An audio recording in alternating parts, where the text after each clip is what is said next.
मित्रों नमस्कार। इस कार्यक्रम में आप सभी का स्वागत है। मैं हूं व्यास जी।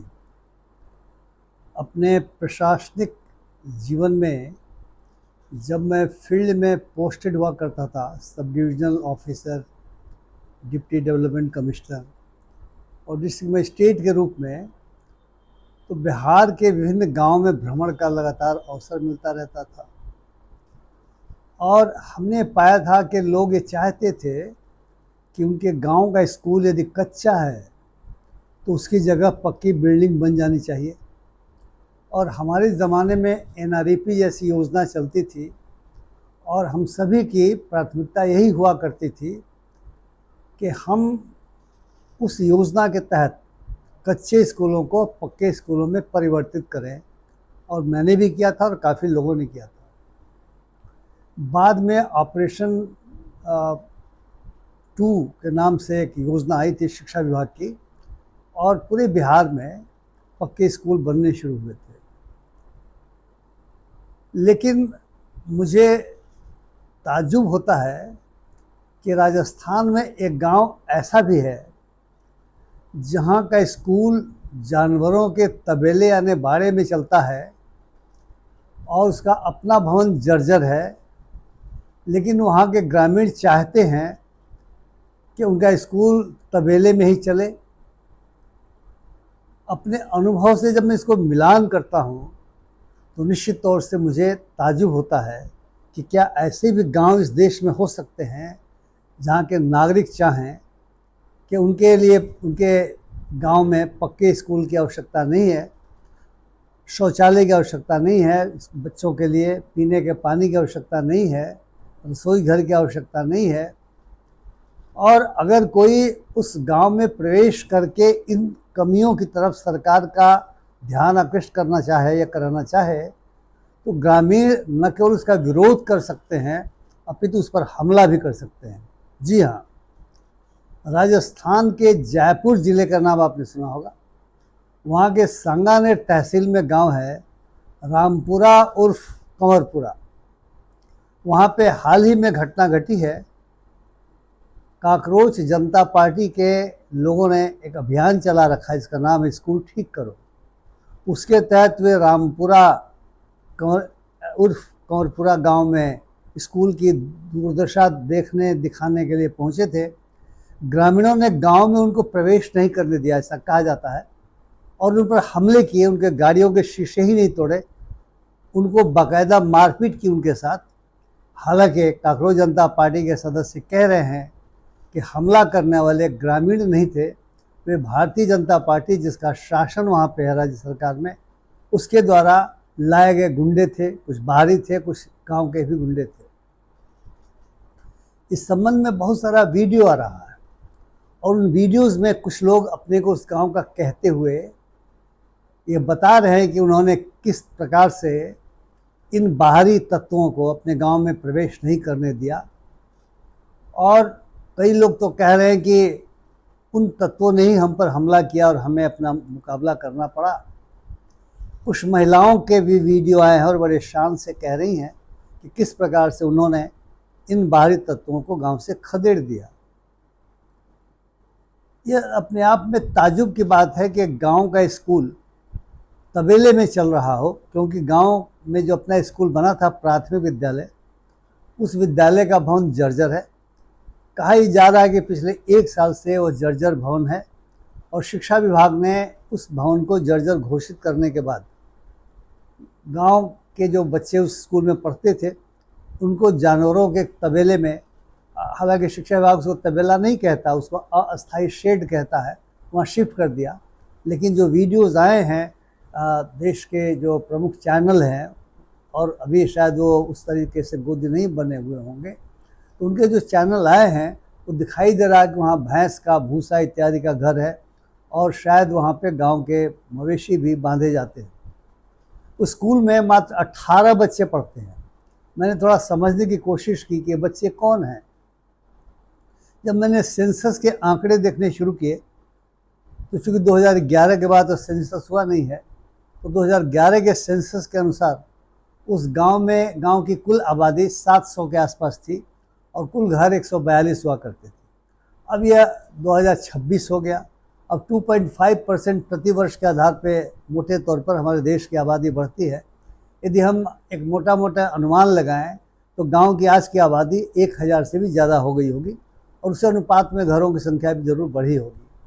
फिर मैंने समझने की कोशिश की जो 18 बच्चे नामांकित थे कौन हो सकते हैं, तो निश्चित तौर से पता चला कि उस गांव और उसके आसपास 5 से 10 किलोमीटर के दायरे में लगभग 20 निजी स्कूल हैं और बहुत अच्छे अच्छे स्कूल हैं। यहाँ तक कि जिसको रामपुरा रोड कहा जाता है, उस गांव के आसपास जो रोड है रामपुरा रोड, उसी के आसपास और एक अजमेर रोड है और कुछ और जुड़े हुए रोड हैं, वहाँ पे कई निजी स्कूल संचालित हैं।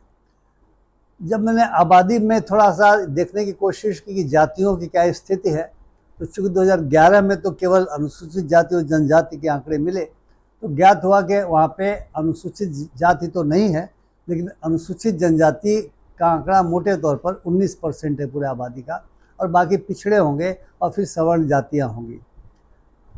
अब 18 बच्चे पढ़ते हो जिस गांव के स्कूल में और आसपास निजी विद्यालय संचालित हों, तो ये समझना बड़ा आसान हो जाता है कि वे कौन से लोग हैं जिन्होंने उस स्कूल में इन सीजेपी वालों को आने से रोका होगा। निश्चित तौर से उन लोगों ने जरूर रोका होगा या उन्हीं लोगों ने रोका होगा जिनके बच्चे उस स्कूल में नहीं पढ़ते। क्योंकि मैंने देखा कि जो चैनल के लोग वीडियो बना रहे थे, उन्होंने कहा कुछ लोगों से कि आप अपने बच्चे को पढ़ाएंगे इस जगह शेड में, इस तबेले में, उन्होंने इनकार किया। शिक्षा विभाग के पदाधिकारी तो तबेला शब्द से ही उखड़ गया, उसने कहा तबेला नहीं है, ये अस्थायी शेड है। और जो शिक्षिकाएं थीं वो बाकायदा कहे जा रही थी कि आप यहाँ से जाइए। तो मुझे लगता ये है कि, और 2 शिक्षिकाएं हैं 18 बच्चों के बीच में, आप समझ सकते हैं।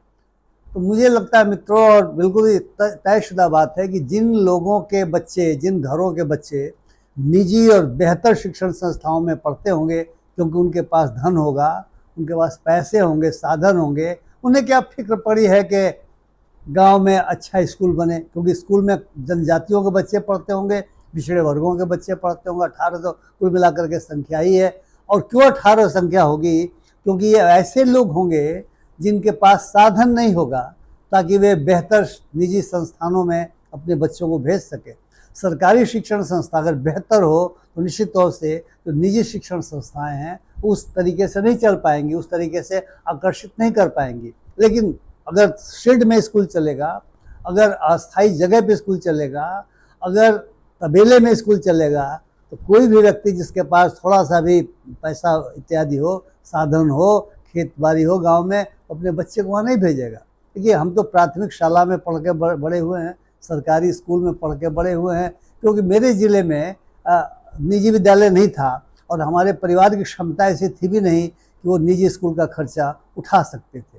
तो जो लोग निजी स्कूलों में अपने बच्चों को भेजते हैं, वे निश्चित तौर से इसलिए दूसरे का विरोध कर रहे हैं क्योंकि इसके कारण विद्यालय तो नहीं है, इसके कारण कुछ और हो सकता है। क्योंकि वह जो विधानसभा है, बांगरू विधानसभा, वो भारतीय जनता पार्टी का क्षेत्र है, वहाँ के विधायक है। और कांग्रेस जनता पार्टी वालों को साफ कहना है कि जो शिक्षा मंत्री श्री मदन दिलावर हैं, उनके उकसावे पर इस तरह का काम किया गया है। अब अंदाज लगाया जा सकता है कि जो लोग विरोध करने के लिए उतरे थे और जो नहीं चाहते कि उनके गांव में स्कूल बने, जो चाहते कि बच्चे पढ़ें इन्हीं तबेलों में, वे क्यों चाहते होंगे?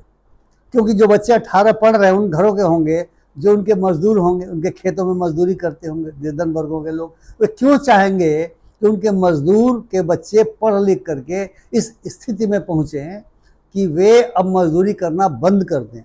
मित्रों, ये भारत के गाँवों में जो वर्ग व्यवस्था है, वो जो मजदूर और मालिक के संबंध है, वो जो गरीब अमीर के बीच का संबंध है, साधन विहीन और साधन संपन्न लोगों के बीच का संबंध है, जो मनुष्य के बीच के संबंधों को परिभाषित करता है, उसका प्रकटीकरण है।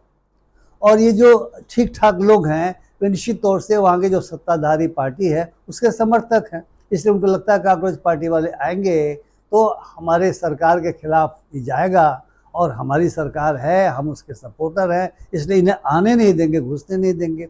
और वे अनडेमोक्रेटिक तरीके से, गैर प्रजातांत्रिक तरीके से उन्होंने उनके ऊपर हमला भी किया होगा और बाहर के भी तत्व आए होंगे, जैसा कि वे लोग कह रहे हैं। तो शिक्षा की व्यवस्था सुदृढ़ हो, कौन नहीं चाहेगा? वह नहीं चाहेगा जो जानता है कि सरकारी स्कूलों में गरीबों के बच्चे पढ़ते हैं और गरीबों के बच्चों की जो शिक्षा है वो जब तक खराब रहेगी तब तक उन्हें फ़ायदा होगा, उन्हें कम मजदूरी पर मजदूर उपलब्ध हो जाएंगे। अगर गरीबों के बच्चे, मजदूरों के बच्चे, दलितों के बच्चे, आदिवासियों के बच्चे, पिछड़े वर्गों के बच्चे पढ़ लिख लेंगे तब तो वह कथित रूप से जो साधन संपन्न वर्ग है, जो बड़ा वर्ग है, उसके साथ कंपटीशन करेंगे, गांव में सिर उठा करके चलेंगे। और हम लोग देख रहे हैं कि शिक्षा किस प्रकार से मनुष्य के अंदर कॉन्फिडेंस भरती है, मनुष्य के व्यवहार को मासती है और किस प्रकार से समाज में परिवर्तन लाती है। जो परिवर्तन नहीं चाहते समाज में, वे क्यों चाहेंगे उनके गांव में अच्छा स्कूल हो? और तबेले में न तो शौचालय होगा, न पीने के पानी का प्रबंध होगा, न मिड डे मील के लिए रसोई घर होगा।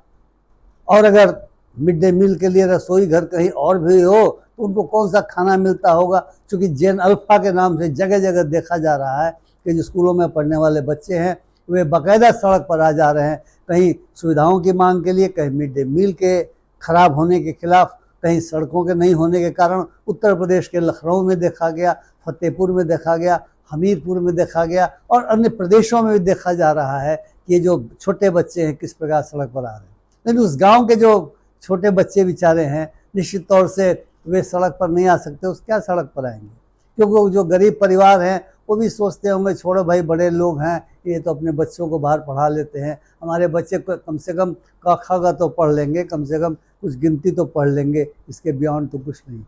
यह देश में जो व्याप्त है आर्थिक असमानता, उसका द्योतक है कि जो आर्थिक रूप से असमान लोग हैं, जो मार्जिनलाइज्ड लोग हैं, जो हाशिए पर खड़े हुए लोग हैं, उनके लिए चाहे स्कूल जैसा भी हो किसी को चिंता नहीं है। न सरकार को चिंता है, न समाज को चिंता है, न पॉलिटिकल पार्टीज को चिंता है।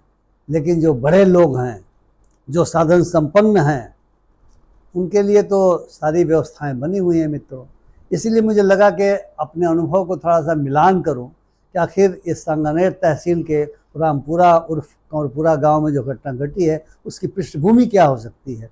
तो मेरा विश्लेषण तो यही कहता है कि जो लोग अपने बच्चों को निजी विद्यालयों में भेजने में सक्षम हैं, वे नहीं चाहते, राजनीतिक कारणों से नहीं चाहते कि इस तरह के लोग आकर के और सरकार के खिलाफ सवाल उठाएं, क्योंकि सरकार भी नहीं चाहती कि हमसे सवाल पूछा जाए। सोशल मीडिया पर हमने देखा कि पूरा ओपिनियन डिवाइडेड है। कुछ लोग खुशी मना रहे हैं कि इन बाहरी तत्वों को घुसने नहीं दिया गया। वे इस बात के लिए दुख नहीं मना रहे हैं कि अरे भाई, बच्चों की शिक्षा के लिए चाहे बाहरी हो चाहे भीतरी हो, सरकार से तो आवाज़ उठानी ही चाहिए, तभी चीज़ें बेहतर हो सकती हैं। उनको लगता है कि सरकार उनकी है और वे उस सरकार में जो भी हो रहा हो वो सही वो मानते हैं। ऐसे भी लोग हैं और मैं समझता हूँ ऐसे लोग इसीलिए हैं क्योंकि उनको ऐसी शिक्षा मिलती है, इसी तरह के विद्यालयों में उनको शिक्षा मिलती है कि वो सोच नहीं सकते। वो दिमागी रूप से अस्वस्थ लोग हैं, वो दिमागी रूप से चीज़ों को समझते हैं लेकिन वो समझने की कोशिश नहीं करते क्योंकि वे दूसरे तरह के लोग हैं। वे ऐसे लोग हैं जो आँख मूंद करके अंधेरे को ही उजाला समझते हैं।